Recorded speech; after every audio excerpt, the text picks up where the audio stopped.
भर दिया। पानी से भी दिया तेल की तरह ही जलने लगा। ये बात धीरे धीरे पूरे गांव में फैल गई। जब तेल बेचने वाले दुकानदारों तक ये बात पहुंची तो वो साईं बाबा के पास आए और अपनी झूठ के लिए माफी मांगी। साईं बाबा ने उनकी गलती के लिए उन्हें माफ किया और कभी भी झूठ ना बोलने की सलाह दी। दूसरा चमत्कार। कहते हैं एक बार साईं बाबा का एक भक्त अपनी पत्नी को किसी दूसरे गांव से साईं बाबा के दर्शन कराने के लिए शिरडी आया था।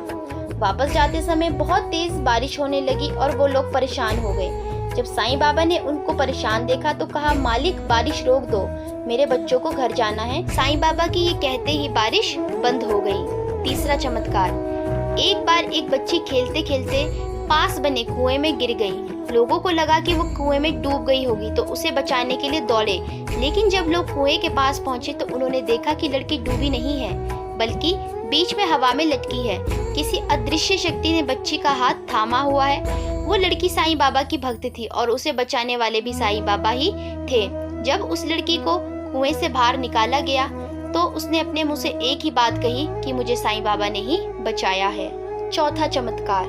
कहते हैं एक बार साईं बाबा ने 3 दिनों के लिए समाधि धारण की थी, लेकिन इसके पहले उन्होंने अपने भक्त महालसापति से कहा कि यदि मैं 3 दिन में वापस ना लौटूं तो मेरे शरीर को साईं बाबा द्वारा बताई गई जगह पर दफना देना, लेकिन 3 दिनों तक मेरे शरीर की रक्षा की जिम्मेदारी तुम्हारी होगी। साईं बाबा की समाधि के दौरान एक वक्त ऐसा आया जब साईं बाबा की सांसें थम गई। ये बात पूरी शिरडी में आग की तरह फैल गई। लोग बाबा का अंतिम संस्कार करने की बात कहने लगे। गांव में खूब विवाद हुआ, लेकिन महालसापति जी ने कहा कि वो 3 दिन तक बाबा के शरीर को किसी को भी हाथ लगाने नहीं देंगे और साईं बाबा का सिर वो अपनी गोद में लेकर 3 दिन 3 रात तक बैठे रहे। 3 दिनों की समाधि के बाद जब साईं बाबा ने आंखें खोली तो लोग खुशी से झूम उठे। पांचवा चमत्कार। कहते हैं एक बार साईं बाबा का हाथ जल गया था।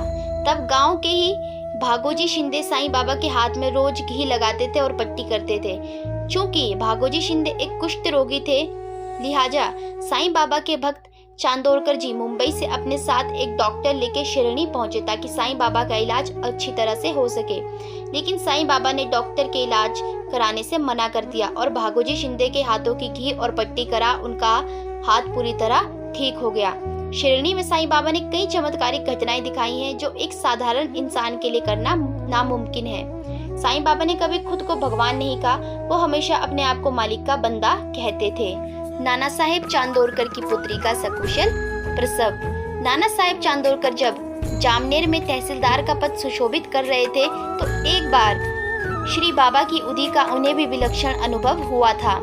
खानदेश जिले के जामनेर जैसे साधारण तथा सर्वथा अपरिचित गांव में जब वे कार्यवश निवास कर रहे थे तो उन्हें एक बार अति विकट परिस्थिति का सामना करना पड़ा था। उनकी लाडली बेटी मैनाताई प्रसव के लिए जामनेर आई हुई थी। दिन पूरे होते ही एकाएक उसकी अवस्था गंभीर हुई। लगातार 3 दिन प्रसव वेदना जारी रही। स्थिति में सुधार होने की संभावना दिखाई न दी और सभी लोग चिंता में डूब गए। नाना साहेब तथा उनकी पत्नी ने श्री साईं बाबा का नाम स्मरण आरंभ किया। ठीक इसी समय शिरडी में बैठे बैठे श्री साईं बाबा ने अंतर्ज्ञान से जान लिया कि उनका भक्त संकट में है। उन्होंने खानदेश में अपने गांव जाने के लिए उद्यत एक साधु रामगिर बुआ को बुलवाया और उसे आज्ञा दी कि गांव जाते समय मार्ग में जामनेर में थोड़ी देर ठहरकर नाना साहेब चांदोरकर के पास उदी और आरती की एक प्रति पहुंचा दे। रामगिर बुआ ने नम्रता से उत्तर दिया कि उसके पास केवल 2 ही रुपए बाकी है जो जलगांव तक ही रेल का किराया चुकाने के लिए पर्याप्त है। इस पर साईं बाबा ने ये कहा कि वह कोई चिंता न करे, उसकी सारी व्यवस्था हो जाएगी। रामगार निसंदेह मन से श्री साईं बाबा की आज्ञा अनुसार दोनों वस्तुएं लेकर चल दिए। जलगांव स्टेशन पर वे रात को लगभग 3 बजे उतरे।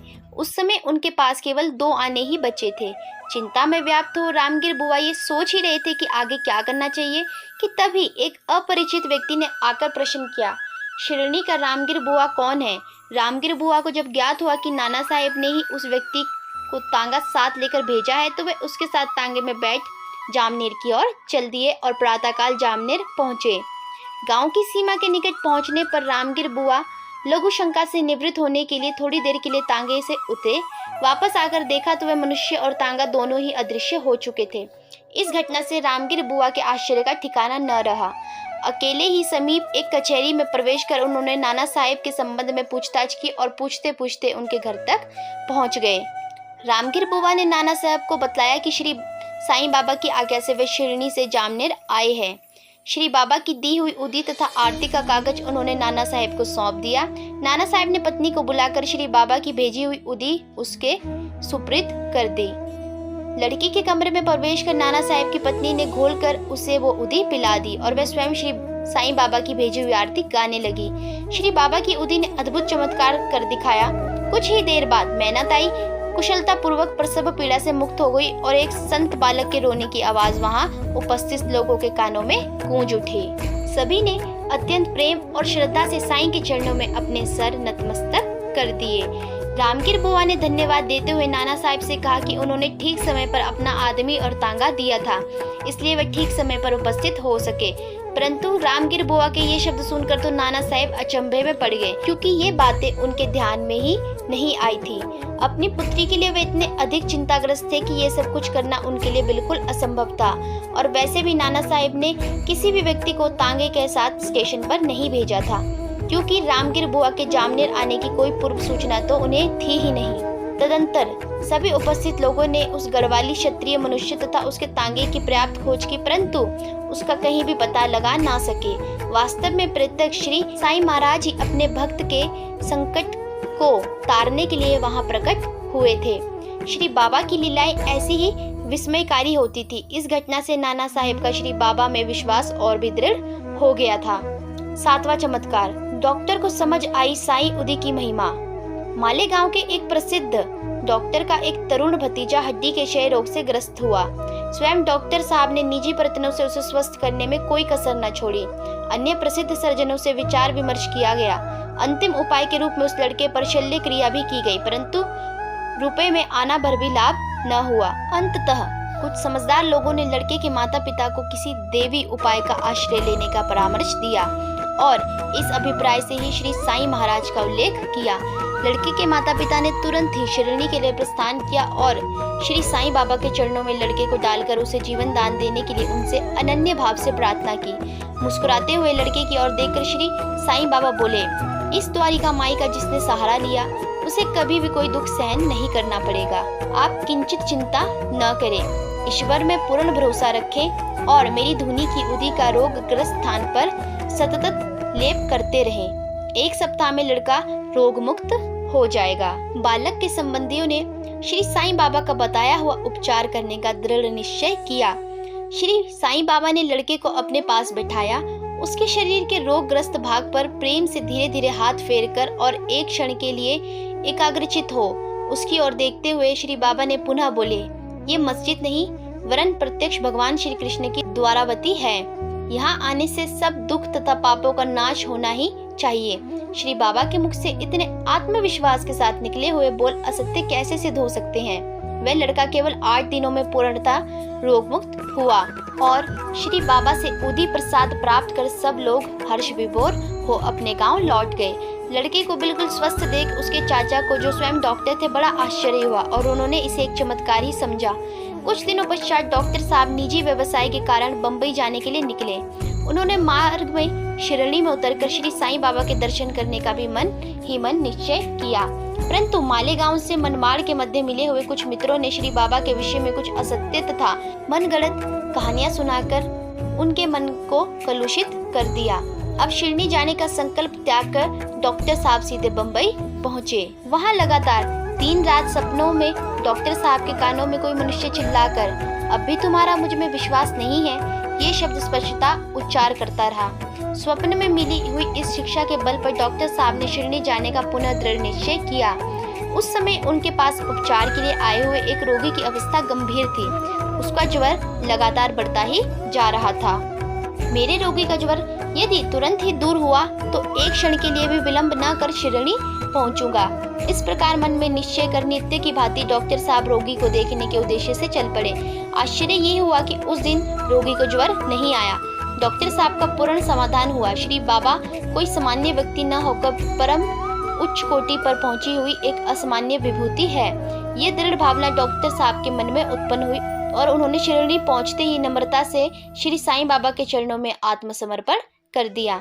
वहीं श्री साईं बाबा ने कुछ और लीलाएं दिखाकर द्वारिका माई की उदी में कितना प्रचंड सामर्थ्य भरा हुआ है ये प्रमाणों सहित सिद्ध कर दिखाया। डॉक्टर साहब तदंतर श्री साईं बाबा की सेवा में तल्लीन हुए। बहुत दिन शिरडी में रहे और उदी प्रसाद प्राप्त कर वापस अपने गांव पहुंचे। मालेगांव पहुंचते ही उन्हें बीजापुर में एक उच्च पद पर नियुक्त होने की सूचना मिली। भतीजे का रोगग्रस्त होना एक निमित्त मात्र हुआ और डॉक्टर साहब को एक परम उच्च कोटि में पहुंचे हुए सिद्ध पुरुष के साथ रहने का दुर्लभ अवसर मिला। ये सचमुच पूर्व जन्म का पुण्य का फल ही समझना चाहिए। 8वां चमत्कार। एक दिन गांव में भयंकर आंधी चली। आसमान काले बादलों से घिर गया। बिजली बड़े जोर से कड़कने लगी। सभी लोग इधर उधर भागने लगे। मूसलाधार बारिश भी शुरू हो गई। सब लोग मस्जिद में इकट्ठे हो गए और उन्हें बचाव के लिए साईं बाबा से प्रार्थना की। भयांकृत लोगों को देखकर बाबा के मन में दया आ गई। वे तुरंत ही मस्जिद के बाहर आकर आसमान की ओर देखकर जोर जोर से चिल्लाने लगे। बाबा की आवाज चारों तरफ गूंज उठी। मंदिर और मस्जिद दोनों कांप उठे। लोगों ने कानों में अंगुलियां डाल ली। वहां उपस्थित सभी गांववासी बाबा का ये अनोखा रूप देखकर दंग रह गए। बाबा की गूंज के साथ थोड़ी ही देर में हवा का जोर कम हो गया। बारिश का शोर भी थम गया। कुछ देर बाद काली घटाएं भी छटने लगी। आसमान में तारों के साथ चांद भी चमकने लगा। पशु और पक्षी भी अपने अपने घरौंदे की ओर लौटने लगे। बाबा का ये चमत्कार देखकर सभी गांववासी उन्हें नमन करके अपने अपने घर लौट गए। 9वां चमत्कार। एक दिन बाबा के धुने की अग्नि भड़क गई और उसकी लपटें इतनी ऊपर तक होने लगी कि लगा कि अब इस लपट से मस्जिद जलकर राख हो जाएगा।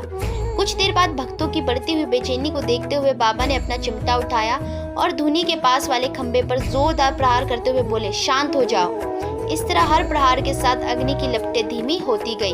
कुछ देर बाद वे सामान्य दिनों की तरह ही जलने लगी। इस तरह लोगों के मन का डर भी शांत हो गया। साईं की शरण में आने वाला भक्त कभी खाली हाथ नहीं जाता। एक बार शिरडी में महामारी फैल गई थी। बात उस समय की है जब शिरडी में एक बार हैजा महामारी दूसरे गांव से आने लगी थी। लाखों लोग हैजा जैसी बीमारी के कारण मरने लगे थे और जब शिरडी में भी हैजा आने का डर लोगों को सताने लगा तो लोग साईं बाबा के पास गए। साईं बाबा के पास लोग पहुंचे और समस्या को बताए तो साईं बाबा ने चक्की में गेहूं पीसना शुरू कर दिया। ये देखकर लोग अचरज में पड़ गए। वहां पहुंची महिलाओं ने साईं बाबा से खुद गेहूं पीसने का काम ले लिया और उन्हें लगा ये आटा साईं प्रसाद स्वरूप बन रहा है। आटा पीसने के बाद साईं बाबा ने कहा कि ये आटा शिरडी की सीमा के चारों ओर लकीर के सामने डाल दो। लकीर बनाने के बाद सारे लोग यहाँ आए। जब लकीर बनाकर लोग लौटे तो साईं ने कहा कि अब इस सीमा के पार से ना कोई बाहर से आए और ना कोई अंदर से जाए। साथ ही घर के अंदर कुछ दिन सभी लोग रहे। साईं बाबा की बात मान लोगों ने ऐसा ही किया और महामारी शिरडी में नहीं पहुंच पाई और साईं बाबा के चमत्कार से शिरडी के लोग हैजा जैसी महामारी से बच गए। डॉक्टर के साथ चमत्कार। जिसकी जैसी भावना होती है ईश्वर के दर्शन वैसे ही होते हैं। एक बार एक डॉक्टर किसी साईं भक्त मामलदार के साथ शिरडी इस शर्त पे आए कि वे साईं बाबा के आगे शीश नहीं झुकाएंगे क्योंकि उनके इष्ट देवता श्री राम हैं। श्री राम के अतिरिक्त वे किसी के आगे भी शीश नहीं झुकाते।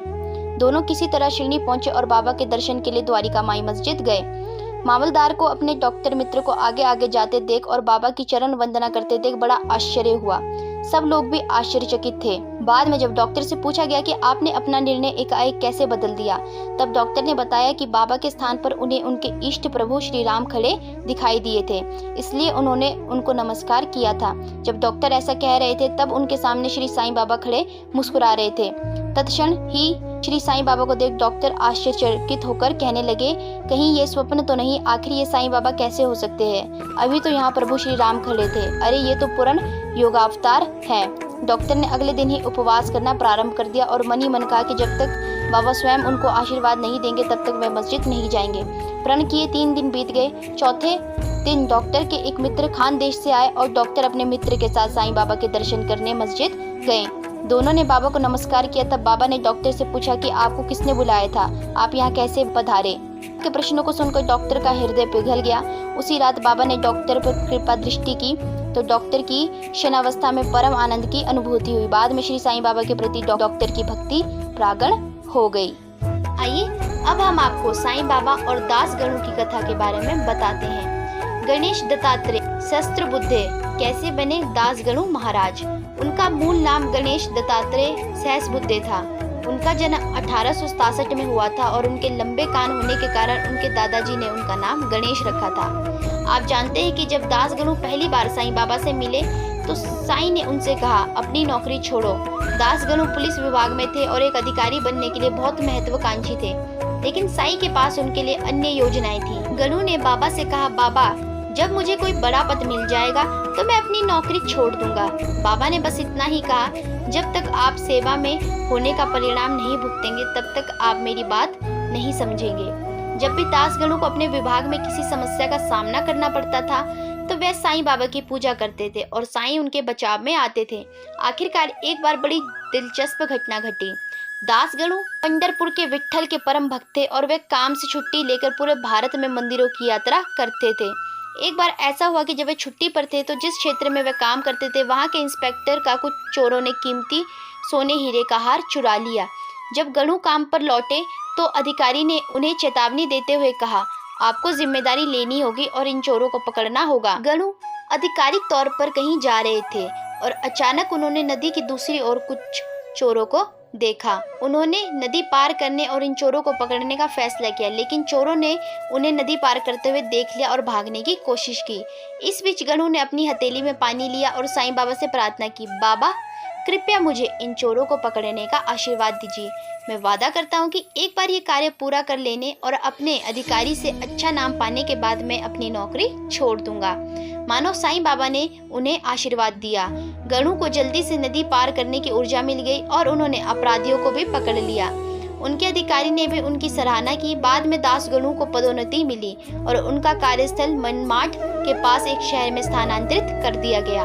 उनके काम पर शामिल होने के लिए शिरनी गांव पार करना पड़ता था। गणु ने मन में सोचा, अगर रास्ते में बाबा मिलेंगे तो वह हमेशा की तरह नौकरी छोड़ने के लिए कहेंगे, तो चलो इस बार मैं उनसे मिलने से बचता हूँ और गांव को पार करके तांगे में आगे बढ़ने का फैसला लिया। तीनों लोगों पर राज करने वाले संत से कौन बच सकता है। जब दास गणु तांगे में बैठकर जा रहे थे तो एक और खड़े साईं बाबा ने उन्हें वहां से जाते हुए देख लिया। जिस घोड़ा गाड़ी में गणु जा रहे थे वे तेज गति से चल रही थी, लेकिन जब वे शिरनी पार कर गई तो गणु को पता चला कि साईं बाबा ने उन्हें देख लिया है। उन्होंने तांगे वाले को रुकने को कहा और उतर गए। बाबा ने दास गणु के कंधों पर हाथ रखा और उन्हें द्वारिका माई के पास ले गए। एक बार जब वे वहां पहुंचे तो साईं ने कोने में बैठ गए और दास गणु ने उन्हें प्रणाम किया।